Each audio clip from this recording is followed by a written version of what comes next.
Ladies and gentlemen, welcome to episode 5 of Let's Play Roller Coaster Tycoon 2. Today what we are going to do is build this roller coaster here, which is a suspended flying roller coaster. Not one of the more glamorous types of roller coaster. You know, it's not one of the big steel roller coasters, but it's fun and it's within our budget, which at this point is the main consideration. Because we are rather limited in what we do by our budget, and we have a few too many of these guys on the screen, so we're going to take some of them off. Alright, we can't turn it there.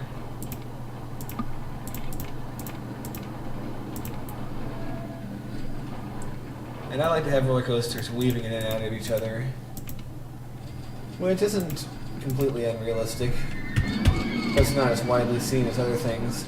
This should go a little bit faster than the construction of the Ram coaster, just because we have more income for one, and for two, it does actually cost less track by track than the other roller coasters. So we should be generating ourselves some income on a fairly good basis.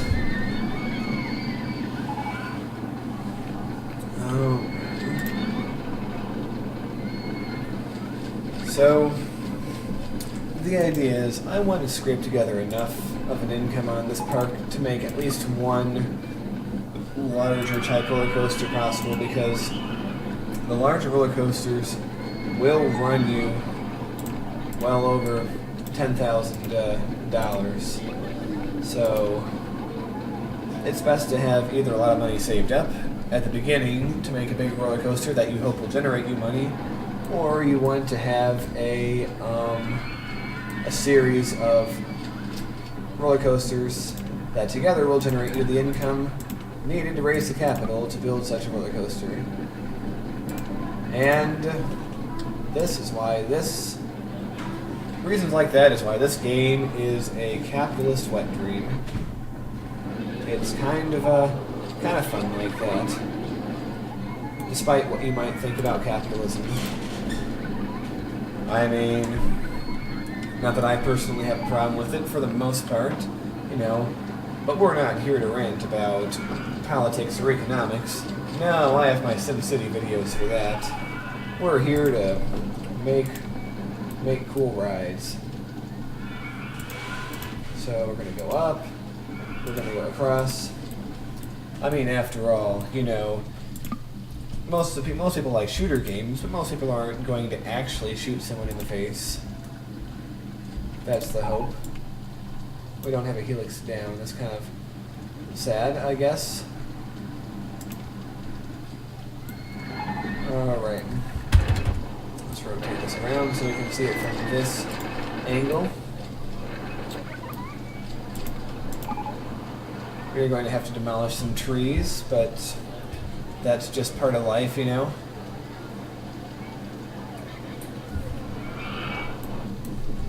Actually, you know what? We're not ready to have this loop around to the end yet.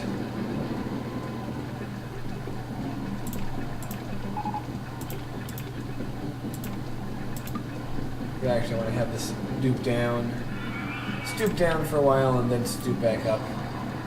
And you have your choice of every member of the original Star Trek crew, more or less, all the main guys, to watch while I'm doing this. There's one more that's named walking around somewhere, but he's not on the screen at the moment, because you can only have so many open at once. The game won't let you have too many open.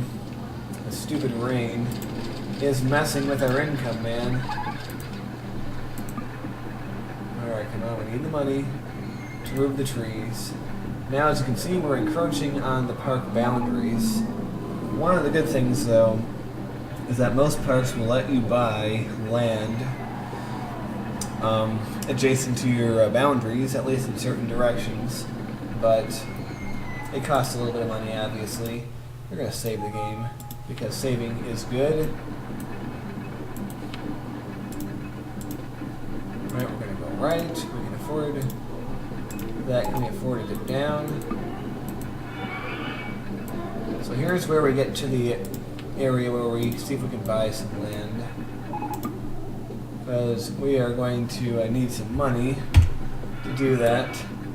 But I think if we wait a little bit, we'll have the money. Yeah, it was like this, but actually much, much worse when I was making the log coaster.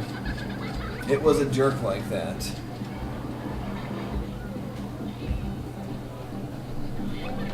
But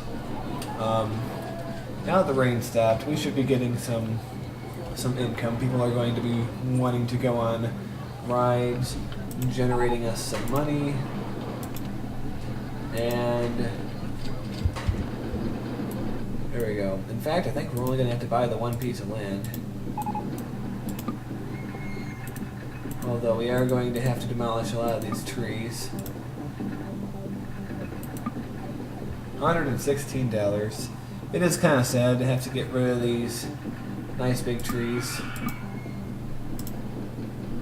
But sometimes you have to do it if you want to build your ride. So there we go. So things are not looking so bad in our park. When you have a really big park, when you have even a moderately big park, you're going to have 2,000 guests in it, most likely. A really big park can have as many, proper grammar, as many as 4,000. So that is something that's really neat. And of course, those people are going to generate a lot of money for you, unless it is one of those things where you have to pay to get in the park and then you don't pay for the rides, in which case it's really difficult to wait for that money, you know? Oh man. We are going to, yeah, and at the beginning of every month the money just drops down because we have to pay the staff wages and stuff. We can take care of a few housekeeping details, such as looking at the popularity. Right, everything's getting ridden on. Making sure nobody's waiting too long.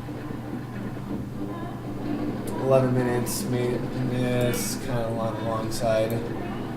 But honestly, not too much we can do about that, as I have said probably several times. And one thing that I often do will actually be to work from the end and go forward, because that is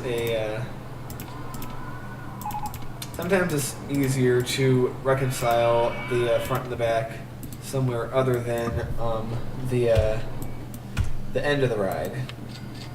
I often find that to be the case. So I think once we have this, we have a completed ride. Once we get these little two joints put together.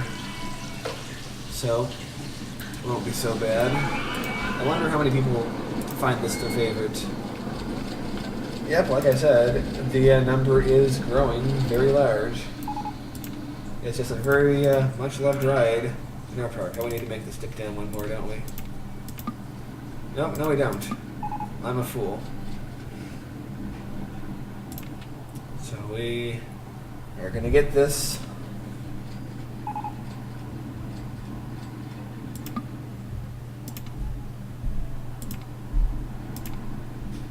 And I think this is the proper curve. I think that should get us a good thing. And you can see why people are grumpy. I mean, I don't know why he's grumpy. He must not have been on enough cool rides. That's the only thing I can think of. Like, a lot of people come into the park grumpy, and then they become happy over the course of time. As you can see, his frown is already starting to be turned upside down. You know what? This is probably worth going back and turning one sooner. Just so we can finish this up with a good loop, And there we have it, folks. Yay! Our ride is done.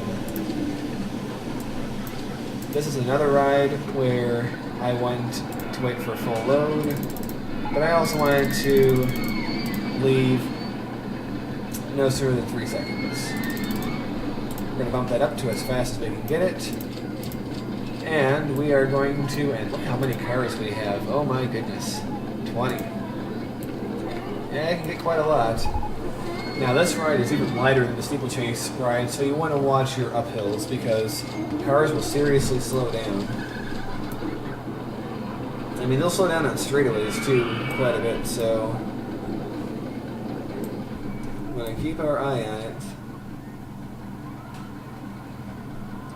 Like, if it goes much slower than 9 miles an hour, you probably want to adjust your track. And actually, I'm kind of nervous about this lump coming up here. We might have to stop it. Yeah, we're going to have to stop it. See a little bump they did here. And I'm always a little anxious about putting a lift hill somewhere other than the front, because let's say it breaks down and there's a pile up here. People are going to get stuck on this ride. So that is a concern to have. But there is a way to minimize that problem. We are going to have the lift hill here, but we are going to have it rise a little bit, so if they get stuck, they'll only get stuck within a small area, and it should not be a problem. Should not being the operative word. This is why you test the rides, because you can never be sure.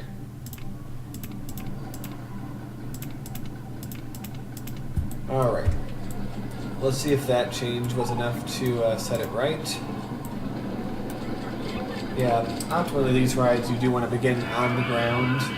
You don't want them to begin higher, because it's getting back up. The back up there is a problem. I mean, we're not that much higher, but it's still a problem. So, let this guy ride. By guy, I of course mean empty swing.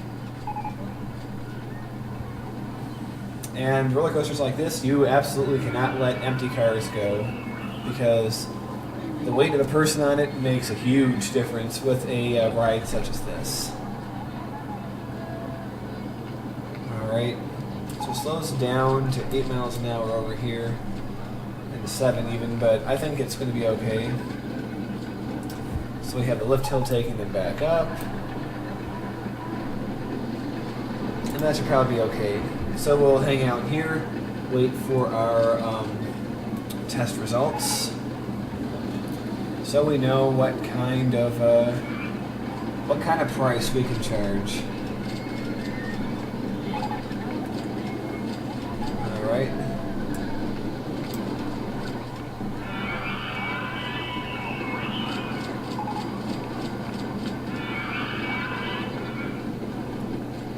Let's see what good stuff do we have here on this coaster?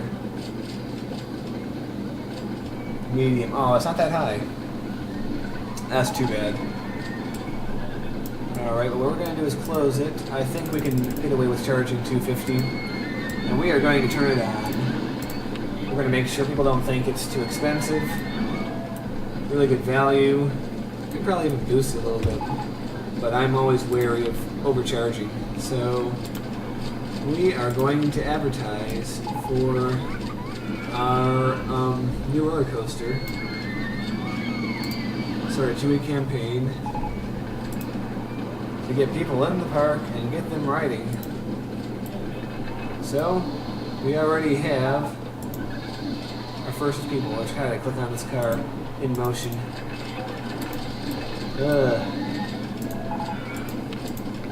It's not the easiest thing to do. But we have our first riders officially riding, so we have a good thing going then. Make sure it gets through everything without much delay. And although we will have to check it once in a while for jam-ups that will happen when it breaks down, because it's still theoretically possible we could run into problems with that. But he was the first to ride it, and what did he think? He thought it was good value, that's all he thought. Sammy G, we're going to call you First Man, because you were first to ride that roller coaster. So, I think this roller coaster will be a success. It might not give us huge profits, but it should give us something. And I believe that's the end of this episode, so I want to thank everyone for watching, and see you all later.